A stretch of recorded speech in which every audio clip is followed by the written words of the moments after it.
नमो मातृभूमी जिथे जन्मलो मी, नमो आर्यभूमी जिथे वाढलो मी, नमो कर्मभूमी जयाची या कामी, पडो देह माझा नमामि नमामि.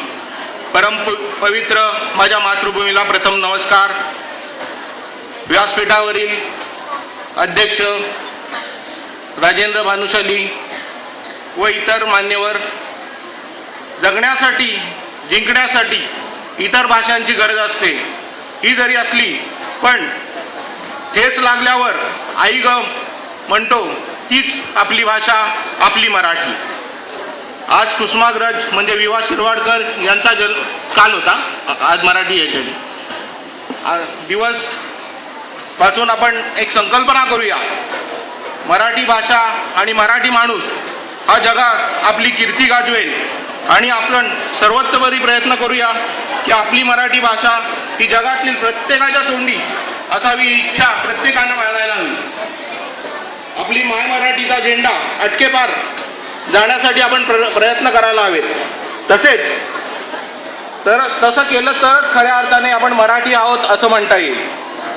मी शाळेच्या प्राचार्य सौ बीना जोशी तसेच संबंधित मुख्याधिकार हिरदेश गौर, सौ क्षमा म्हात्रे यांना एक सुचवितो. 26 जानेवारी, 15 ऑगस्ट व इतर आंतरशालेय कार्यक्रम असतात तेव्हा इतर इंग्रजीतनं भाषण होतात, तशी मराठीतनं पण कमीत कमी एक भाषण असायला हवं.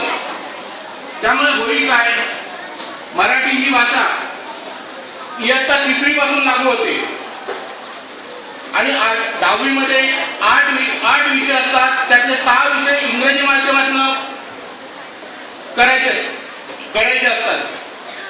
त्यामुळे मराठी भाषेकडे होतं दुर्लक्ष. मुलांनाही कंटाळा येतो मराठी भाषेचा.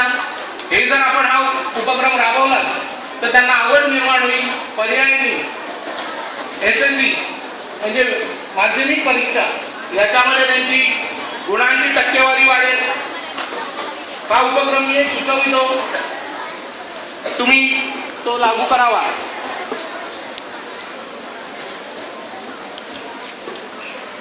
मी आज महाराष्ट्रवासी म्हणून एक छोटीशी गोष्ट सांगू इच्छितो.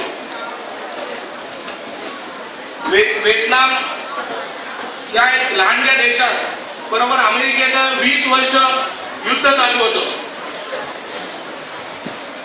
त्यात अमेरिका पराजित झाली. विजयानंतर व्हिएतनामच्या राष्ट्रीय अध्यक्षाला एका पत्रकाराने प्रश्न विचारला.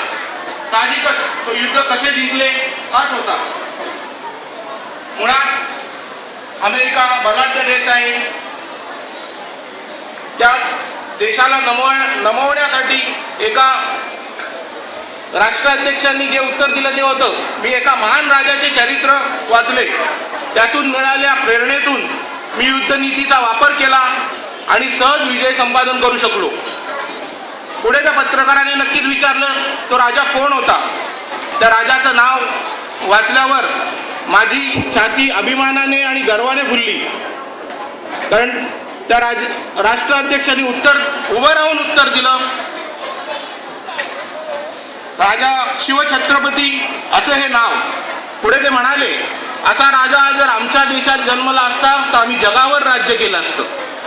कालांतराने काही वर्षांनी राष्ट्राध्यक्षांचा मृत्यू झाला. त्यांनी आपल्या समाधीवर शिवाजी महाराजांचा एक मावळा समाधीस्थ झाला असे कोरले. काही वर्षांनी कालांतराने व्हिएतनामचे परराष्ट्र मंत्री भारत दौऱ्यावर आल्या होत्या. राजकीय कार्यक्रमानुसार त्यांना लाल किल्ला, गांधीजींची समाधी दाखवण्यात आली.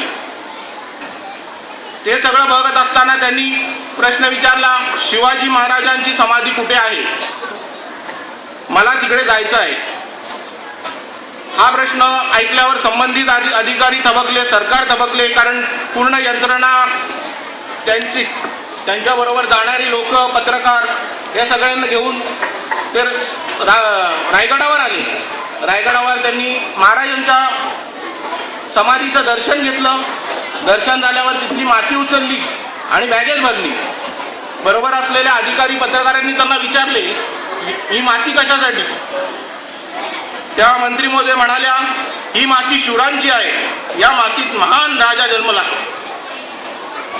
आता हीच माती मी माझ्या देशाच्या मातीत मिसळणार आहे, जेणेकरून आमच्या देशातील पुरुषी शूर जन्माला यावे. ही गोष्ट आपल्या प्रत्येकाला महाराष्ट्रवासियासाठी म्हणजेच महाराष्ट्रात जन्मलेला, वाढलेला आणि राहणाऱ्या लोकांसाठी अभिमानाची आहे. आपल्या मराठी मातीत जन्मलेला या महान शिवरायांचे कौतुक देशाबाहेर होते, तर आपण लोकांना याचा नक्कीच गर्व असला पाहिजे. जय महाराष्ट्र.